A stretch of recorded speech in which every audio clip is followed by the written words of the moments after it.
Hi hello ನಮಸ್ಕಾರ ನನ್ನ ಎಲ್ಲ ಯೂಟ್ಯೂಬ್ ಫ್ಯಾಮ್ಗೆ welcome back to my channel. ನಾನಿವತ್ತು ಇಲ್ಲಿ ಒಂದು ತಿಂಡಿ ಗೊಜ್ಜು ಅವಲಕ್ಕಿನ ಇದು ಬ್ರಾಹ್ಮಿನ್ಸ್ ಜಾಸ್ತಿ ಮಾಡ್ತಾರೆ. ಅದು ಒಂದು ನನ್ನ ಅಮ್ಮನ ಸ್ಟೈಲಲ್ಲಿ ಹೇಗಿರುತ್ತೆ ಅಂತ ತೋರಿಸ್ಕೊಡ್ತಾ ಇದ್ದೀನಿ, ಬನ್ನಿ ನೋಡೋಣ. ಫಸ್ಟಿಗೆ ಇಲ್ಲಿ ದಪ್ಪ ಅವಲಕ್ಕಿನ ತೊಗೊಂಡಿದ್ದೀವಿ.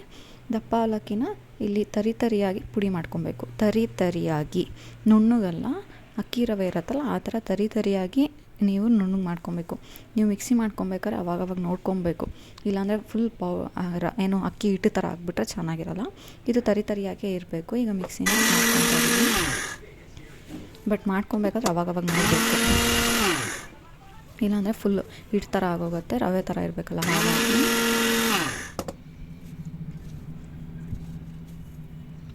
ಈಗ ಇದು ರವೆ ಥರ ಆಗಿದ್ದಾದ್ಮೇಲೆ ಶಿಫ್ಟ್ ಮಾಡ್ಕೊತಾ ಇದ್ದೀವಿ ಒಂದು ಪಾತ್ರೆಗೆ.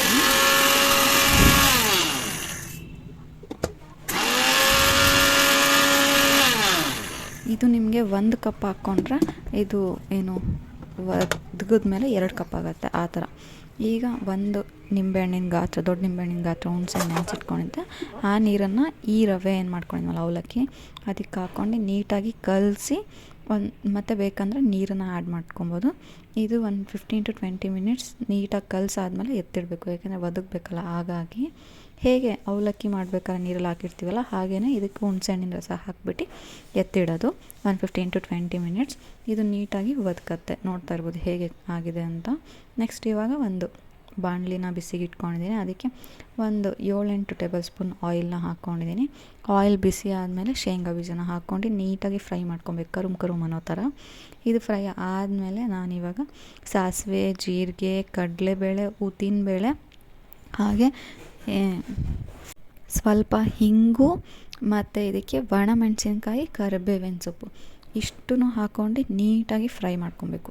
ಇದಿಷ್ಟು ನೀಟಾಗಿ ಫ್ರೈ ಆದಮೇಲೆ ನಾವಿಲ್ಲಿ ಇದಕ್ಕೆ ಸಾಂಬಾರು ಪೌಡರ್, ನಾವೇನು ಮನೇಲೇ ಮಾಡಿರೋ ಸಾಂಬಾರು ಪೌಡರ್ ಇರ್ಬೋದು, ಅಂಗಡಿಯಲ್ಲಿ ಮಾಡಿರೋ ಸಾಂಬಾರು ಪೌಡರ್ ಆಗಿರ್ಬೋದು. ನಾನಿಲ್ಲಿ ಮನೇಲಿ ಅಮ್ಮ ಮಾಡಿರೋ ಸಾಂಬಾರು ಪೌಡರ್ನ ಹಾಕಿದ್ದೀವಿ. ಇದು ನಿಮಗೆ ಖಾರಕ್ಕೆ ಎಷ್ಟು ಬೇಕು ನೋಡಿಕೊಂಡು ಹಾಕೋಬೇಕು. ನಾವಿಲ್ಲಿ ಒಂದು 3-4 ಟೇಬಲ್ ಸ್ಪೂನ್ ಹಾಕ್ಕೊಂಡಿದ್ದೀವಿ ಖಾರ ಸಾಂಬಾರು ಪೌಡರ್ನ. ಹಾಕ್ಕೊಂಡು ನೀಟಾಗಿ ಹಸಿ ವಾಸನೆ ಹೋಗೋ ತನಕ ಫ್ರೈ ಮಾಡ್ಕೊಂಡ್ರೆ ಆಗೋಯಿತು. ಹಾಗೆ ಒಂದು ಸ್ವಲ್ಪ ಉಪ್ಪನ್ನು ಕೂಡ ಹಾಕ್ಕೊಂಡಿದ್ದಾರೆ. ಹಾಗೆ ನಾವೇನು ಹುಣಸೆಹಣ್ಣು ಮತ್ತು ಅವಲಕ್ಕಿ ನೆನೆಸಿಟ್ಟಿದ್ವಲ್ಲ ಅದಕ್ಕೂ ಸ್ವಲ್ಪ ಉಪ್ಪನ್ನು ಹಾಕ್ಕೊಂಡಿದ್ದೀವಿ. ಇದು ನೀಟಾಗಿ ಹಸಿ ವಾಸನೆ ಹೋದ್ಮೇಲೆ ನಾವು ಏನು ಮಾಡ್ಕೊಂಡಿದ್ವಲ್ಲ ಅವಲಕ್ಕಿ ಮತ್ತು ಹುಣಸೆಹಣ್ಣಿಂದು ಅದಕ್ಕೆ ಹಾಕ್ಬಿಟ್ಟು ನೀಟಾಗಿ ಕೈ ಆಡಿಬಿಟ್ರೆ ಆಗೋಯಿತು. ಇದಕ್ಕೆ ಮೇಲೆ ಸ್ವಲ್ಪ ಕೊತ್ತಂಬರಿ ಸೊಪ್ಪು ಹಾಕ್ಕೊಂಡ್ರೆ ನಿಮಗೆ ಇದು ನೈಟ್ ಡಿನ್ನರ್ ಥರ ಆಗುತ್ತೆ, ಇಲ್ಲ ಈವ್ನಿಂಗ್ ಸ್ನ್ಯಾಕ್ಸ್ಗಾಗುತ್ತೆ, ಇಲ್ಲ ಮಾರ್ನಿಂಗ್ ಟಿಫನ್ಗೆ. ನಿಜ ತುಂಬ ಚೆನ್ನಾಗಿರುತ್ತೆ. ಇದು ಬ್ರಾಹ್ಮಿನ್ಸ್ ಅಂತೂ ತುಂಬ ಮಾಡ್ತಾರೆ, ನಮ್ಮ ಮನೆ ಹತ್ರ ಇದ್ದವರೆಲ್ಲ ಮಾಡ್ತಾಯಿದ್ರು. ಹಾಗಾಗಿ ನಮಗೂ ಕೂಡ ಇದು ರೂಢಿ ಆಗಿದೆ. ಹಾಗೆ ನಮ್ಮಮ್ಮ ಮಾಡೋದು ಈ ಥರ ಆಗಿತ್ತು. ಇದು ಒಂದು ಗೊಜ್ಜು ಅವಲಕ್ಕಿ ರೆಸಿಪಿ ಆಗಿತ್ತು. ನಿಮಗೆಲ್ಲ ಇಷ್ಟ ಆಗಿದೆ ಅಂತ ಅಂದ್ಕೊತೀನಿ. ಇಷ್ಟ ಆಗಿದ್ದರೆ ಲೈಕ್ ಮಾಡಿ, ಕಮೆಂಟ್ ಮಾಡಿ. ಹಾಗೆ ನನ್ನ ಚಾನಲ್ನ ಯಾರು ಸಬ್ಸ್ಕ್ರೈಬ್ ಆಗಿಲ್ಲ ದಯವಿಟ್ಟು ಸಬ್ಸ್ಕ್ರೈಬ್ ಆಗಿ. ನಿಮ್ಮ ಫ್ಯಾಮಿಲಿ ಫ್ರೆಂಡ್ಸ್ಗೂ ಕೂಡ ನನ್ನ ಚಾನಲ್ನ ಶೇರ್ ಮಾಡಿ. ಹೀಗೆ ಒಳ್ಳೆ ವಿಡಿಯೋಸ್ನ ಅಪ್ಲೋಡ್ ಮಾಡೋಕ್ಕೆ ಟ್ರೈ ಮಾಡ್ತಾಯಿದ್ದೀನಿ. ಹೀಗೆ ಸಪೋರ್ಟ್ ಮಾಡಿ. Thank you.